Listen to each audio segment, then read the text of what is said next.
मेरी सैलरी है वो 1 लाख से ऊपर बढ़ चुकी है और तकरीबन 1,07,000 के आसपास मेरी 3 साल के बाद जो मेरी सैलरी रहने वाली है। हेलो दोस्तों, स्वागत है आप सबका अपने चैनल रैकिश रिव्यू की अनदर वीडियो में। दोस्तों, मैं अपने बारे में बताऊँ तो मुझे साढ़े 3 साल से ज़्यादा हो चुके हैं एज़ एएसओ काम करते हुए मिनिस्ट्री ऑफ एजुकेशन में। मेरी जॉइनिंग अगस्त 2021 में हुई थी और अब कुछ ही समय में मुझे 4 साल हो जाएँगे। तो मैं आज आप लोगों के साथ शेयर करना चाहूँगा कि मेरे साढ़े 3 साल के बाद मेरी सैलरी स्ट्रक्चर क्या रहा है। दोस्तों, आप लोगों को ये बताना और भी ज़्यादा ज़रूरी हो जाता है क्योंकि इस फाइनेंशियल ईयर में क्या हुआ है, हमें टैक्स रिबेट देखने को मिली है। टैक्स रिबेट देखने की वजह से क्या है, जो पहले मुझे इनकम टैक्स देना पड़ता था, उसमें मुझे काफ़ी ज़्यादा फ़ायदा देखने को मिला है। इसकी वजह से मेरा इनकम टैक्स कम हो गया है और मेरी सैलरी बढ़ गई है। तो ये आपको एज़ अ मोटिवेशन के तौर पे काम कर सकती है। इसलिए दोस्तों, मैं आज आप लोगों के साथ ये वीडियो शेयर करने जा रहा हूँ और जिसमें मैं कोशिश करूँगा आप लोगों को सारी की सारी डिटेल्स शेयर कर सकूँ कि अगर आपको भी 3 साल से ज़्यादा अगर हो गया है, तो उसमें आपकी क्या सैलरी स्ट्रक्चर रहेगा, या अगर आप एज़ अ एएसओ स्टार्ट करते हैं 2024 के अंदर या 2025 के अंदर, तो आपकी क्या सैलरी स्ट्रक्चर रहने वाला है। ये सारी डिटेल्स दोस्तों आज हम इस वीडियो में बात करेंगे।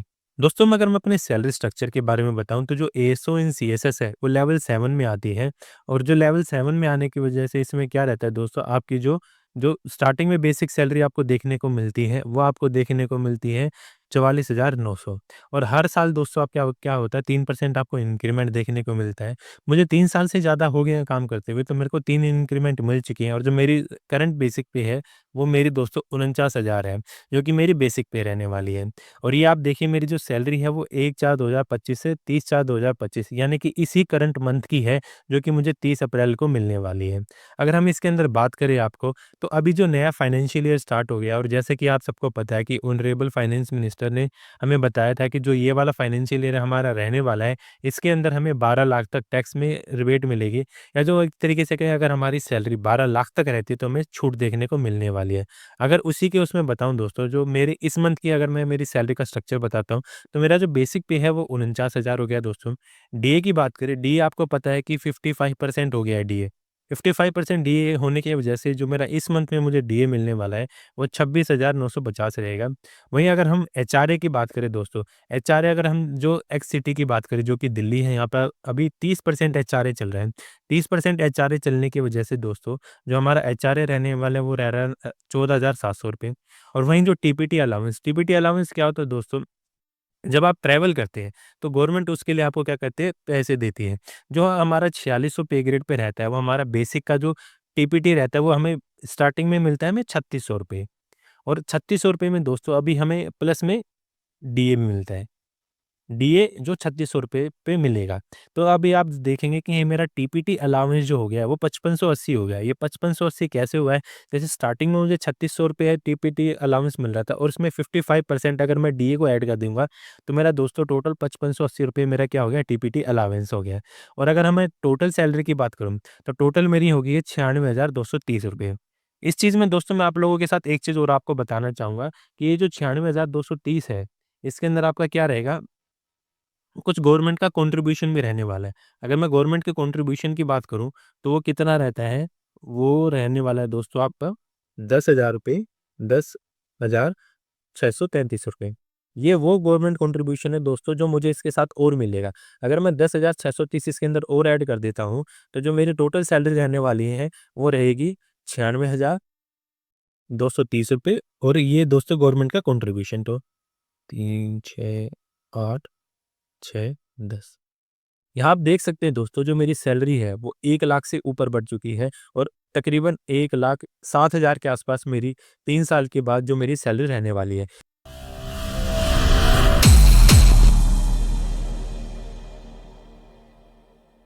इसी के साथ जब आपको गवर्नमेंट कुछ सैलरी देती है, तो आपकी तरफ से कुछ रिकवरीज़ भी आपको देखने को मिलती है। अगर हम रिकवरीज़ में बात करें, तो सबसे पहले हमें देखने को मिलेगा जो सीजीई, जीआईएस का इंश्योरेंस के लिए जो आपके पैसे कटते हैं वो। और दोस्तों ₹60 आपका रहने वाला है, जिसके बदले में गवर्नमेंट क्या करती है, आपको आपका इंश्योरेंस प्रोवाइड करती है। वहीं आपको ईएमपी टायर 1 देखने को मिलेगा। ईएमपी टायर 1 की दोस्तों अगर हम बात करें, तो ये आपका जो वो वाला कंट्रीब्यूशन रहता है, जो एज़ अ गवर्नमेंट एम्प्लॉयी आप क्या करते हैं, एनपीएस के अंदर कटवाते हैं, जिसको बाद में आपको क्या मिलेगा, उसके बदले आपको जो बाद में पेंशन या कॉर्पस आपको मिलने का संभावना रहती है। और दोस्तों सब इसके बेसिस पे डिपेंड करता है। ईएमपी टायर 1 की बात करें तो दोस्तों आप ये 10% रहता है, जो आपकी सैलरी में से आपको जाता है। इसकी वहीं अगर हम बात करें जो गवर्नमेंट का कंट्रीब्यूशन रहेगा, गवर्नमेंट का कंट्रीब्यूशन दोस्तों आपको 14% देखने को मिलने वाला है। जब अगर हम बात करें 7595 का, तो तकरीबन 7600 का अगर हम 14% और बात करें जो गवर्नमेंट देगी, तो वो 10,633 रुपये हो जाते हैं।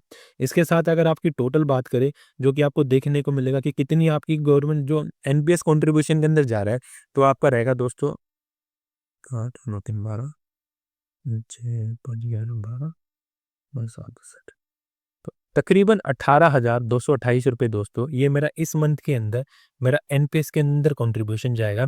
और जो मुझे इन हैंड सैलरी मिलने वाली है, वो इन हैंड सैलरी मेरी रहने वाली है दोस्तों तकरीबन 88,000 रुपए।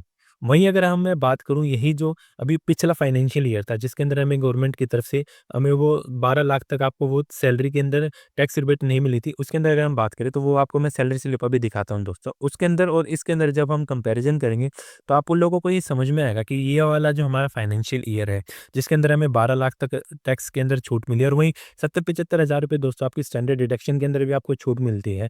तो जब आप न्यू टैक्स रेज़ीम के अंदर आएँगे, तो आपको इतने सारे बेनिफिट देखने को मिलने वाले हैं। दोस्तों मैं आपको दिखाता हूँ मेरी जो फरवरी मंथ की सैलरी स्लिप रही थी, उसके अंदर मुझे इनकम टैक्स देना पड़ा था, वो भी मैं आप लोगों को दिखाता हूँ। तो उससे आप लोगों को कंपैरिज़न करना आसान हो जाएगा कि जो न्यू टैक्स रेज़ीम और ओल्ड टैक्स रेज़ीम में जो पिछले फाइनेंशियल ईयर और इस फाइनेंशियल ईयर के अंदर कितना ज़्यादा आपको डिफरेंस देखने को मिला है। 1 मिनट वेट कीजिएगा दोस्तों। दोस्तों अब हम आ गए मेरी जो फरवरी मंथ की सैलरी स्लिप रही थी उसके अंदर। उसके अंदर आप देखेंगे कि ये मेरी सैलरी स्लिप है फरवरी मंथ की। ये आप देख सकते हैं फरवरी मंथ की सैलरी स्लिप है। बाकी सारी चीज़ें मेरी सेम रही है। यहाँ पे आपको देखने को मिलेगा बेसिक पे आपका यही रहा था। डीए की बात करें दोस्तों, जो इस टाइम पे डीए था वो 53% था। तो 53% के हिसाब से इसमें जो आपका डीए मिल रहा है आपको टोटल, वो कम रहने वाला है पिछले के मुकाबले में। वहीं बात करें दोस्तों आपको एचआरए मिल रहा था और टीपीटी भी आपको क्या था 3600 में, टीपीटी दोस्तों आपको वही 3600 प्लस में 53% इसका डीए के बेसिस में मिल रहा था। तो ये आपका कम बन रहा था, इस वाले मंथ में मेरा 2% और बढ़ चुके हैं। वहीं हम बात करें जो गवर्नमेंट की रिकवरीज़ थी मेरे को लास्ट मंथ में, वही सीजीएच जो आपका सीजीईजीआईएस इंश्योरेंस है, वो तो आपको ऐसा का ऐसे ही रहा था। जो आपका दोस्तों टायर 1 के अंदर एनपीएस का कंट्रीब्यूशन था, वो कम था क्योंकि मेरा अब की बारी एनपीएस डीए जो बढ़ा है, डीए की वजह से मेरा क्या है कुछ परसेंट अमाउंट और बढ़ गया है। पिछले मंथ आप देख सकते हैं दोस्तों मैंने इनकम टैक्स भी दिया था। लास्ट तक मेरा इनकम टैक्स कम हो गया था क्योंकि मैंने स्टार्टिंग में ज़्यादा इनकम टैक्स कटवाया था। इसकी वजह से मेरे को लास्ट के अंदर थोड़ा कम इनकम टैक्स देना पड़ा था। इससे अगर हम दोस्तों बात करें जो पिछला साल था उसके अंदर मुझे तकरीबन 70 से 80 हज़ार रुपए ऐसे थे जो मुझे इनकम टैक्स के देने पड़े थे। लेकिन इस फाइनेंशियल ईयर के अंदर मुझे कम से कम इतने का बेनिफिट मुझे हो जाएगा। और ना करके अगर मैं मोटा-मोटा हिसाब लगाऊँ तो मेरी एक सैलरी ऐसी हो जाएगी दोस्तों जो तकरीबन बच जाएगी। ये नया टैक्स रेज़ीम में अगर मैं इस साल के फाइनेंशियल ईयर की बात करता हूँ। तो इसी के साथ देखेंगे दोस्तों जो मेरे को लास्ट फाइनेंशियल ईयर का जो लास्ट मंथ था, जिसके अंदर मेरे को सैलरी मिली थी, वो मिली थी मेरे को 82,593। और इस फाइनेंशियल ईयर का जो फर्स्ट मंथ है जिसके अंदर मेरे को प्रॉपर बेनिफिट जो देखने को मिलते हैं, जो आपको नया डीए आया है, जो आपको जो इस जनवरी से आपको मिला है, वो सारी चीज़ें जब आपको ऐड होती है तो वो हमें अप्रैल मंथ की सैलरी के अंदर रिफ्लेक्ट करता है। तो अप्रैल मंथ की सैलरी की अगर मैं बात करूँ दोस्तों, तो मेरे को इस मंथ तकरीबन इन हैंड 88 के मिल रही है। और वहीं पिछली बारी अगर हम बात करें तो 82,500 थी। तो आप देखेंगे इस फाइनेंशियल ईयर के फर्स्ट मंथ यानी कि अप्रैल के अंदर मुझे तकरीबन 5,500 का एडिशनल सैलरी है जो कि मेरे को इन हैंड देखने को मिलने वाली है। तो इसी के साथ आप देख सकते हैं दोस्तों कि आपकी सैलरी अगर आप एएसओ काम कर रहे हैं तो वो 1,06,000 के आसपास आपकी हो चुकी है, जिसके अंदर आपकी कुछ गवर्नमेंट कंट्रीब्यूशन रहता है। तो वही दोस्तों आपको ये चीज़ समझाने के लिए थी आपको क्या-क्या आपको बेनिफिट देखने को मिल रहे हैं इस फाइनेंशियल ईयर के अंदर, आपको कितने ज़्यादा आपके जो चेंजेस थे जो पिछले फाइनेंशियल ईयर और जो इस फाइनेंशियल ईयर में, क्योंकि आपको नया टैक्स स्लैब देखने को मिला है, उसकी वजह से आपको क्या बेनिफिट देखने को मिले, वो मैंने आपको कोशिश करी है कि मैं आप लोगों को समझा सकूँ, जिससे आप लोगों को ओवरऑल क्लैरिटी रह सके कि कल को अगर आप भी इस फाइनेंशियल ईयर के अंदर आपको सैलरी मिल रही है, तो तकरीबन आपको कितनी सैलरी मिल सकती है और क्या-क्या आपको एडिशनल बेनिफिट मिल सकते हैं। दोस्तों ऐसे ही मैं कुछ और सैलरी स्लिप भी आप लोगों के लिए लेके आने वाला, जिसके अंदर मैं आप लोगों को बताऊँगा कि जो डिफरेंट पे लेवल्स रहने वाले हैं, जैसे मेरा पे लेवल 7 था, वहीं अगर किसी का पे लेवल 1 है, 2 है, 4 है, 5 है, या जो हायर पे लेवल है, उनको क्या सैलरी मिल रही है। और मैं कोशिश करूँगा दोस्तों आप उन लोगों को अलग-अलग बैकग्राउंड से ही आपको सैलरी स्लिप दिखाऊँ, जिससे आप लोग लोगों को मोटिवेशन मिल सके। और अगर कल को आप में से कोई भी ऐसा इंसान होता है जो इन पे लेवल पे अगर काम करे या किसी भी अगर ऐसी सिटी के अंदर काम करे, तो आपको क्या सैलरी मिल सकती है, आपको उसकी एक्सपेक्टेशन लग सके। तो दोस्तों, उम्मीद करता हूँ आप लोगों को ये वीडियो हेल्प करेगी और कोशिश करेगी आप लोगों को कि जो आपकी क्वेरीज हो सके उनको रिजोल्व करने की। फ्यूचर में मैं ऐसी और भी वीडियोस अपने चैनल पर लाने वाला हूँ। अगर आप लोगों को मेरी वीडियोस पसंद आती हैं तो आप मेरी वीडियोस को लाइक कर सकते हैं, मेरे चैनल को सब्सक्राइब कर सकते हैं, ताकि मुझे मोटिवेशन मिलती रहे और मैं आप लोगों के लिए फ्यूचर में और भी ऐसी बहुत सारी वीडियोस ला सकूँ। मिलते हैं दोस्तों इसी के साथ आप लोगों से अगले वीडियो में। धन्यवाद। जय हिंद।